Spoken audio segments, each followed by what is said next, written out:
I'm not going to take up a lot of time and do this, but it is a disclaimer. And I mean, usually I type it down. Now, some people in the world might really feel as though that I'm like the type of person that's telling you what type of person I would be or do, or things or actions that I would actually project, or how I would objectify people. What I'm saying to you is I write, like I write to know how to write. All right, like to know how to really kind of like I'll give you a visual of something. All right, give you a visual of something. Give you a visual of the insanity of how life can make a person.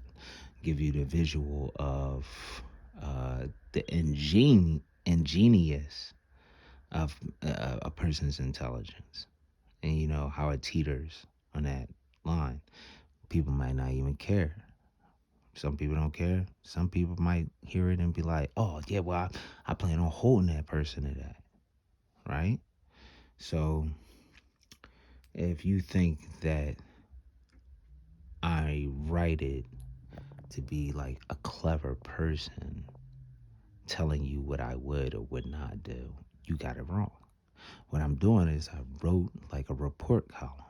And that report column is actually loaded with words that you could put in your search engine and learn about all types of stuff. Now, I mean, some good, some bad, some negative, some positive. I'm not really a negative person, but I've dealt with a lot of negative situations. Know what I mean? And if you ever notice, I mentioned things like an angel, like Balthazar, or a Ahithophel, or you know what I'm saying, or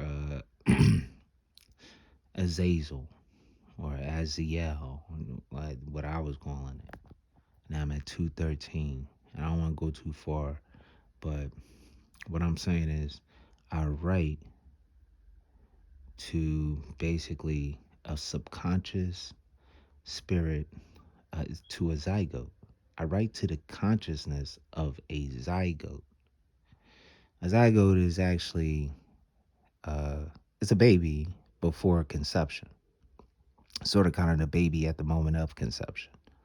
And this is a zygote that is not like a regular baby. This is a zygote that is so much higher than a regular baby. And the real reason why I write to this zygote is because I'm always trying to make sure that I try to prepare it as much as possible for how it can interpret some things. I can't really interpret life, but it's a zygote. You wouldn't, it soaks up like a sponge, a zygote.